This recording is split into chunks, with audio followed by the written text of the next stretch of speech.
There was once a young woman named Emily Clark who had always believed that if she worked hard, life would reward her in return. But sometimes, doing everything right doesn't stop things from going wrong. In one painful year, Emily lost her job at a small design firm. Her father fell ill, and the flat she lived in needed repairs she couldn't afford. She tried to stay strong, but one night, after yet another hospital visit, her strength gave out. She sat alone at a bus stop under heavy rain and whispered, "I've done my best. Why does everything still keep falling apart?" No answer came, only the sound of water against pavement and the distant hum of traffic. When the bus arrived, Emily climbed aboard quietly. An old man with silver-framed glasses sat 2 seats away, holding a lantern-shaped flashlight that gave off a gentle orange glow.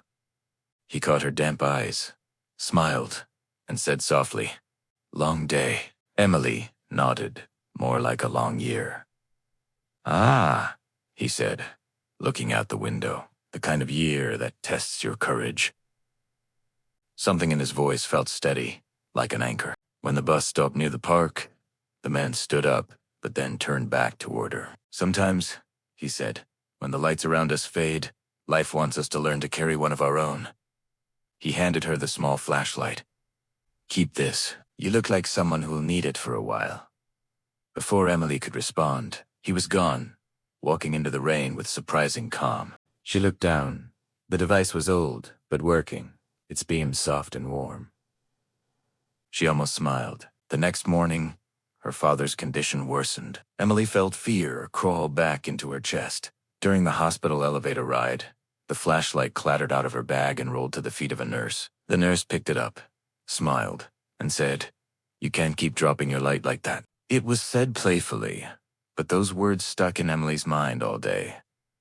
Don't drop your light. That evening, while waiting outside the hospital, she turned the flashlight on. Its beam gently brightened her hands. For the first time in weeks, she took a slow breath. If nothing else could shine, maybe she still could. She began visiting the hospital early, reading to her father, humming his favorite songs. Her energy changed, and somehow, so did his. Each small thing a smile.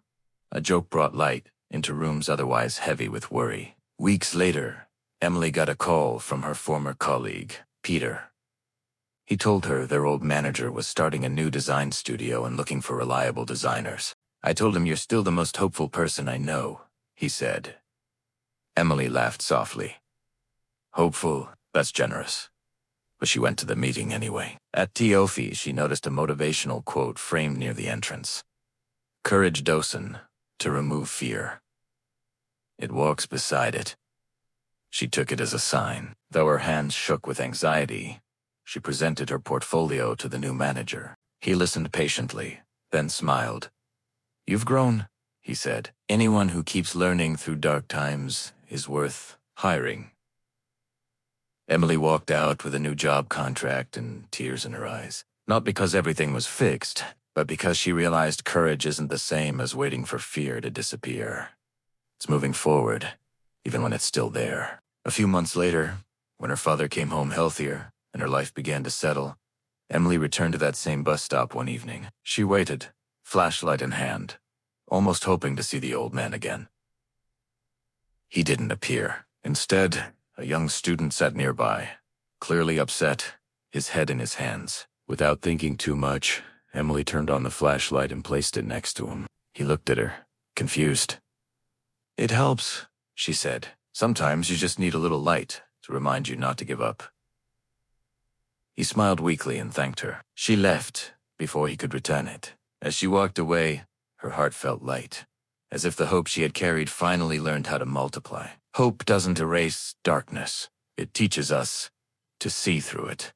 Courage isn't loud. It's the quiet choice to keep shining even when everything else fades. If this story brought you strength or calm, please like the video, share it with someone who needs hope today, and tell us in the comments what helps you stay brave. And for more gentle stories that bring peace and perspective, subscribe to the Wise to Leesware.